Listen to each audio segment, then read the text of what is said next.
नमस्कार, वंदे मातरम। दोस्तों, स्वागत है आप सबका सैनिक पाठशाला में। क्या आपको नहीं लगता दोस्तों कि प्री 2006 के पेंशनर्स के पेंशन में कमी है? क्या आपको नहीं लगता है कि उनको घाटा हो रहा है? मुझे तो लगता है। चाहे आप 2006 के बाद के रिटायरी क्यों ना हो, चाहे आप 2006 के पुराने रिटायरी क्यों ना हो, अगर आप मेरी बात से इत्तेफाक रखते हैं तो वीडियो को लाइक जरूर कीजिएगा, वीडियो को शेयर कीजिएगा और वीडियो में आई एग्री करके जरूर कॉमेंट कीजिएगा। क्योंकि दोस्तों अब आने वाले समय में बहुत जल्द ओआरओपी 3 का समय हो जाएगा और सरकार हो सकता है देरी से ही सही 8वां पे कमीशन भी बैठा दे। तो ऐसे में इस समय में ओआरओपी 3 के लागू होने से पहले, 8वां पे कमीशन के बैठने से पहले अगर 2006 से पुराने पेंशनर्स के मुद्दे को नहीं उठाया गया तो बाद में जो विसंगति है वो विसंगति ही रह जाएगी। इसलिए आज का जो वीडियो है दोस्तों, प्री 2006 के पेंशनर्स के लिए उनके पेंशन के जस्टिफिकेशन के ऊपर मेरा मुद्दा है। तो आगे बढ़ेंगे इस विषय को लेकर के इस वीडियो में। आगे बढ़ने से पहले मेरा आप सबसे आग्रह दोस्तों, अगर सैनिक पाठशाला चैनल का वीडियो आप पहली बार देख रहे हैं या अभी तक चैनल को सब्सक्राइब नहीं किया है तो चैनल के साथ जुड़े रहने के लिए, इसका हिस्सा बने रहने के लिए चैनल को सब्सक्राइब जरूर करें। तो चलिए, जैसे बोर्ड पर पॉइंट्स लिखे हुए हैं उस हिसाब से आगे बढ़ते हैं।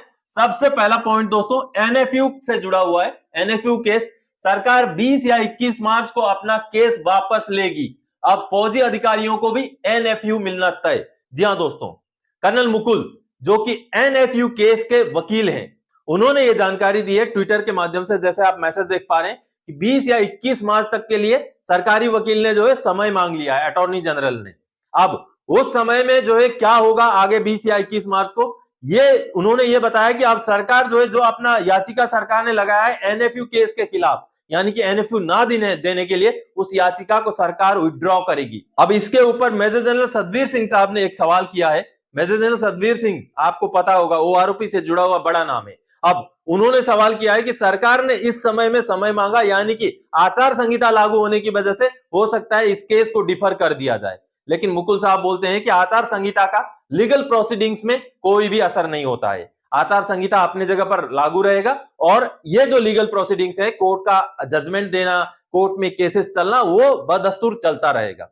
आगे और एक सवाल होता है कि सरकार शायद विड्रॉ नहीं करेगी, डिफर करेगी, और मुकुल साहब ये जवाब देते हैं कि नहीं, अब की बार अंदर खाने से ये ठोस पता चला है कि केस हमारे फेवर में आ चुका है। माननीय कोर्ट से हमारे फेवर में ही जजमेंट आने की पूरी संभावना है, जिस वजह से सरकार अपनी याचिका वापस ले रही है। तो 20 या 21 तारीख को शायद इस केस के ऊपर फाइनल सुनवाई हो।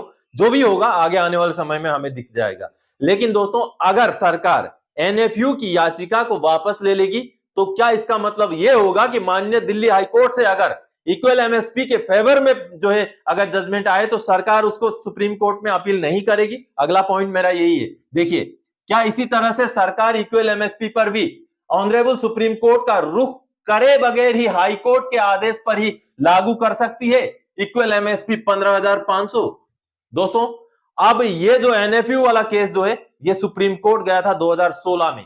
2016 से लेकर अब तक सुनवाई हुई, आप सोचिए कितने साल हो गए। तो अगर खुदा ना खास्ता माननीय दिल्ली हाई कोर्ट से हमारे इक्वल एमएसपी केस के ऊपर भी अगर फैसला आ जाता है कि इक्वल एमएसपी दे दिया जाए, चाहे 10,800 हो चाहे 15,500 हो, तो क्या उसी आदेश के बेस पर जो है सरकार लागू करेगी? मुझे तो नहीं लगता है, लेकिन यह आने वाला समय बताएगा। लेकिन यह एक बहुत बड़ा पॉजिटिव रिस्पॉन्स है। अगर सरकार अपनी याचिका को वापस ले रही है तो कहीं ना कहीं सरकार ने सरकारी कर्मचारियों की, अफसरों की जो है, जो दलीलें हैं, उनको शायद संजीदगी से देखा है। और आने वाले समय में अगर इक्वल एमएसपी के ऊपर भी इसी तरीके की दलीलें रहेंगी, अगर इसी तरीके की जस्टिफिकेशन रहेंगे, तो हो सकता है कि माननीय दिल्ली हाईकोर्ट के जो आदेश हैं उसी के बेस पर इक्वल एमएसपी मिल जाए। फिर भी इसके चांसेस कम है। चलिए आगे बढ़ते हैं। जो सबसे महत्वपूर्ण मुद्दा जो इस वीडियो में मैं उठाने जा रहा हूं उसकी ओर आगे बढ़ते हैं। ओआरओपी 3 और 8वें सीपीसी से पहले यह मुद्दा उठा दो प्री 2006 के पेंशनर्स के लिए। जी हां दोस्तों, सभी हमारी संस्थाओं से मेरी यह अपील है कि ओआरओपी 3 और 8वें पे कमीशन के पहले पहले अगर इस मुद्दे को नहीं उठाया गया तो कहीं ना कहीं विसंगति फिर से विसंगति रह जाएगी। प्री 2006 को एमएससीपी देने का मुद्दा दोस्तों। जी हां, अगर प्री 2006 को एमएससीपी नहीं तो ओआरओपी पे कमीशन में न्याय नहीं हो पाएगा। आप सबको जैसे पता है, ओआरओपी का टेबल अगर आप चेक करेंगे, ओआरओपी का टेबल, तो 2006 से पुराने पेंशनर और 2006 के बाद के पेंशनर का अलग ही पेंशन है।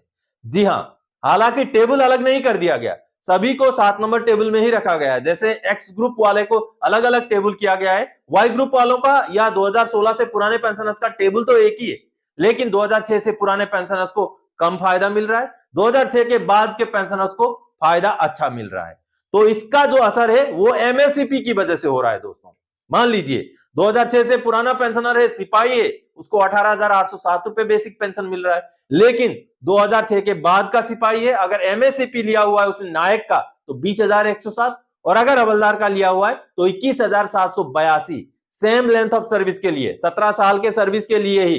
तो देखिए कितना बड़ा डिस्क्रिमिनेशन है ये, और ये और ज्यादा डिस्क्रिमिनेशन तब बन जाता है क्योंकि जब जब ओआरओपी रिवीजन होगा तब तब ये घाटा होता रहेगा। इसलिए ओआरओपी 3 आने से पहले या 8वें पे कमीशन का गठन से पहले से ही अगर इस मुद्दे को उठाया गया, तभी इस मुद्दे के ऊपर जब पे कमीशन बैठेगा या जब ओआरओपी 3 को लागू करने के लिए कुछ ना कुछ जो है कमेटी बैठेगी, तब जाकर के वहां भी इस चीज को डिस्कस किया जाएगा। और दोस्तों प्री 2006 को एमएससीपी का फायदा दिया जाना बहुत ज्यादा जरूरी है। इसके कई सारे पॉइंट्स हैं।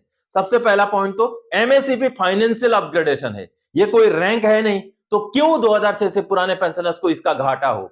दूसरा पॉइंट ये है दोस्तों कि ओएमजेसी जो one man judicial committee OROP 1 के बाद बनी थी, उसका जो रिपोर्ट आरटीआई के हवाले से सामने आया है, वहां भी ये रिकमेंड किया गया है कि रिटायरमेंट के डेट को देखे बगैर ही एमएससीपी का फायदा पुराने पेंशनर्स को भी दिया जाए, चाहे उनको पुराना एरियर ना दिया जाए, लेकिन जब से ओआरओपी लागू हुआ है तब से उनको यह फायदा दिया जाए। क्योंकि अगर एक ही रैंक में पेंशनर है, सिर्फ डेट ऑफ रिटायरमेंट के फर्क की वजह से उनको इतना बड़ा व्यवधान, इतना बड़ा जो है डिस्क्रिमिनेशन नहीं रखा जा सकता। तो दोस्तों ये मुद्दा बहुत ही बेहद महत्वपूर्ण मुद्दा है, और अगर आप इस मुद्दे को समर्थन करते हैं तो वीडियो को शेयर कीजिए, वीडियो को लाइक कीजिए, और इस वीडियो में आई एग्री करके जरूर कमेंट कीजिए दोस्तों। तो दोस्तों आज के इस वीडियो में इसी मुद्दे को लेके आया था। आगे और कोई जानकारीदायक आपसे सरोकार रखने वाला विषय लेके मैं फिर से हाजिर हो जाऊंगा। तब तक के लिए जय हिंद दोस्तों।